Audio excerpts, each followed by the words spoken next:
Guys, today is the day where everything changes for Bitcoin, and I have found something crazy in the chart, something that a lot of people are not paying attention to right now, and I need to urgently actually tell you about what this means for Bitcoin, not only today, but for the foreseeable future as well, because this is a massive opportunity if you are paying attention right now. So make sure to watch this from the beginning until the end, guys. Welcome back, everybody. My name is Chris, bringing you cryptocurrency videos every day, teaching you how to make money in this market.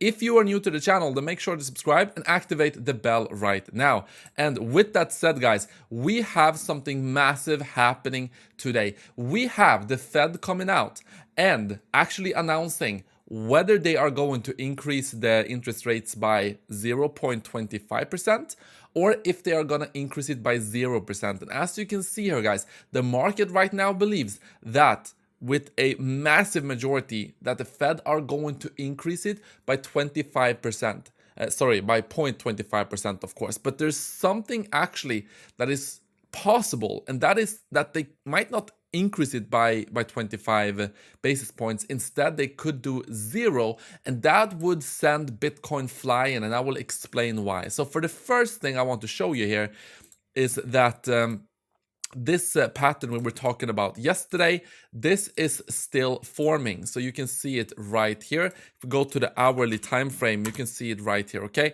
So this pattern is still forming on the hourly time frame. And this is one of the key things. If we do see a breakout from this level, of course, that is gonna send Bitcoin flying to the upside here. Also, what you can see is for traditional markets have had a massive run here recently. You can see we broke through this resistance level right here, came down, met it as support. So trademark textbook here going up, finding that support and continuation to the upside. So basically, if it was, and also before I finish this up, I can also show you the DXY. The DXY has been going down, and this is on the weekly time frame. We're in a Wednesday right now, so a lot of things can still happen for the dollar index. But right now we are well below the orange box here, and if we close this on Sunday like this, this is very bullish for traditional markets, for Bitcoin, because that means that the dollar index has actually closed below this orange box. So with all of these bullish things happening, why are we not seeing a big push for Bitcoin right now? With traditional markets going up, with the dollar index going down? Well, of course, you already know about this. The orange box is the only thing preventing us right now from going up higher here. You know, if we see a announcement of 0% here, if we see 0.25 as the market is expecting, of course you're still going to have volatility, but it's not going to be as crazy as if we see a 0%, because only 10% of the market expects us to see 0%, and that means that the market would get very bullish. And at that point, guys, I can already tell you, I don't think even that the orange box here is going to be able to prevent Bitcoin from going up here. So what should we do? As traders, of course, we want to take advantage of these opportunities. Well, for one, I will say that we got out of a trade right here at the edge of the orange box.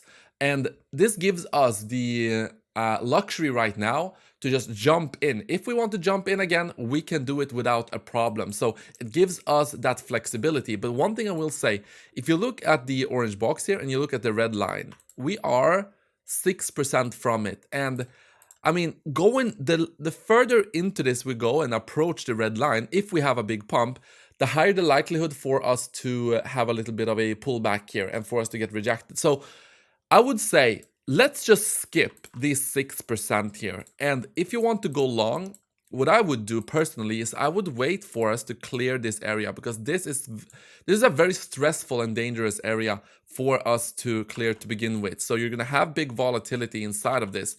But, you know, skipping these 6% from a risk to reward standpoint, waiting to go long until we have had that pump, we've had a pullback, we've seen this red line hold up the Bitcoin price.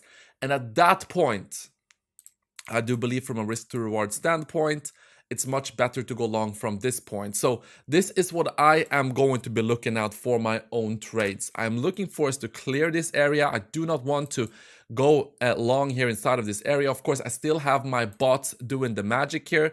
And by the way, guys, speaking of my bots, Thank you for the massive feedback I got on my video yesterday. As you know, I posted a video talking about these bots in detail, about everything you need to know, how to set them up and such, and how to make similar amounts of profit. One thing I will say is that if you watched that video, I did set up a big bot yesterday. It's already up 4% here. Of course, my previous bots for Bitcoin up 40%, and my trial bots right here for Ethereum, going long, going short, Ethereum, all of them are up. Dogecoin going long, going short. Even the bot that was in a loss yesterday is up 30% today. For BNB as well here, going long, going short, both of them are up. So all of my bots are up right now, which is absolutely fantastic. But what I will do, guys, is I will close all the bots except for my main bot here, which, yeah, you can just get all of these settings with this bot. If you watch my video I posted yesterday, it's at the top of the description. In fact,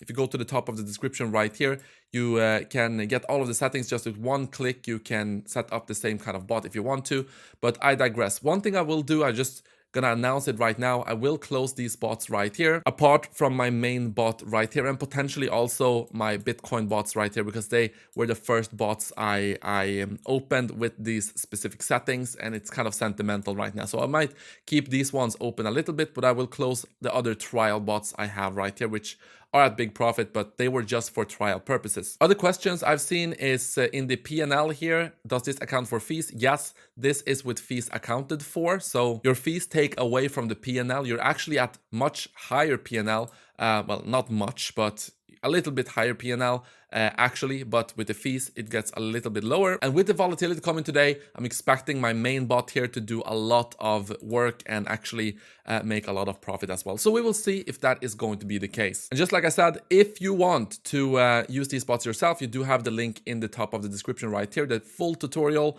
You need an OKX account to take advantage of that. Go down to the description, sign up for an OKX account right here, up to $50,000 time limited bonuses. Now moving on, the asset managers, which shows us what the smart money are doing in the traditional markets. You can see that recently, basically throughout the year, the smart money have added to their shorts. You can see it's been going up here. Asset manager shorts right now at 96,177 shorts.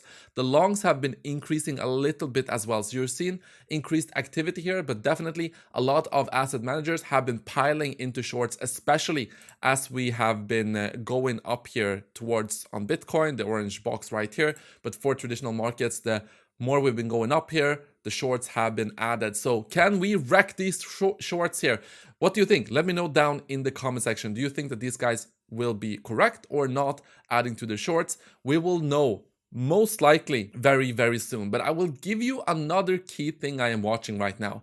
You know the inflation that was reported for March. So the inflation that was reported for March was actually this month. It was it was reported this March, but it's reported for the month of February because it's the previous month. So the inflation that was reported was 6%, right? Now, if you look at Trueflation, this is real data. This is real-time data measuring the inflation in real time by actually looking at the goods prices and measuring this. And it shows us that the inflation rate should have been somewhere around 5% according to this.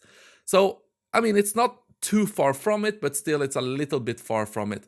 Now, one very key thing, if you look at what's been happening here in March, you can see that from 5% in the Trueflation data, we have gone down, and right now we sit at just over 4%. This tells us that the inflation has come down significantly. This is what we've been expecting, of course, but the inflation, according to the Trueflation data, according to real data, has been going down significantly in March. So the April numbers that are gonna be announced at the beginning of April, so for the month of March, they should be much lower than previously. Okay, so this is really, really interesting because as inflation is going down, of course, the markets are heating up and the Fed are not gonna have an excuse anymore to continue to jack up interest rates. This is also why I believe that there could actually be a chance that the market are kind of misrepresenting this and having a skewed. Of course, I still think like on the balance of probabilities, yes, a 0.25% base rate hike is still the more likely scenario, but I think it should be more like 50-50, because I think the Fed are looking at these numbers. They're looking at the real-time inflation and seeing that the inflation is coming down. So do they want to break the markets more by jacking up the interest rates even more? I do think there could actually be a chance that we see 0% here today. And that would send, just like I said, Bitcoin flying. So be prepared for all of this. This is how I am going to play it. If we clear this area, I will enter into a long right above this red line. But before that, of course, my bots are gonna do a terrific job of catching that volatility. Absolutely fantastic. So now, to just end this video, I want to close most of my trial bots here in this video, because as you know, I tend to want to show you in the videos exactly what I am doing. So let's close the Ethereum. This is actually a little bit sentimental, because these were the first bots I opened up here. Even though they are trial bots, let's close this one for Doge. This is a special one because this was at 20% minus yesterday. Right now at 30% plus. Absolutely fantastic, but we're closing those, both the long one and the short one. For BNB, CZ Binance, I am sorry, I'm closing you. We might set up another bot. And by the way, with all of these bots, guys, I've learned so much, which is going to be very fruitful. And going, like right now, I'm just going to keep the Bitcoin positions. Let's close this BNB bot as well. So I'm just going to keep the Bitcoin positions here for this bot. But we might come back to altcoins in the future, guys. We might come back to altcoins, setting up these bots in the future. So yeah, just wanted to point that out. So what do you feel about the market right now? Do you think that there could be a chance that we go up? Do you think that what do you think is going to happen here, guys? Very, very interesting times indeed. And as always, guys, thank you so much for watching this video, and I will see you in the next one.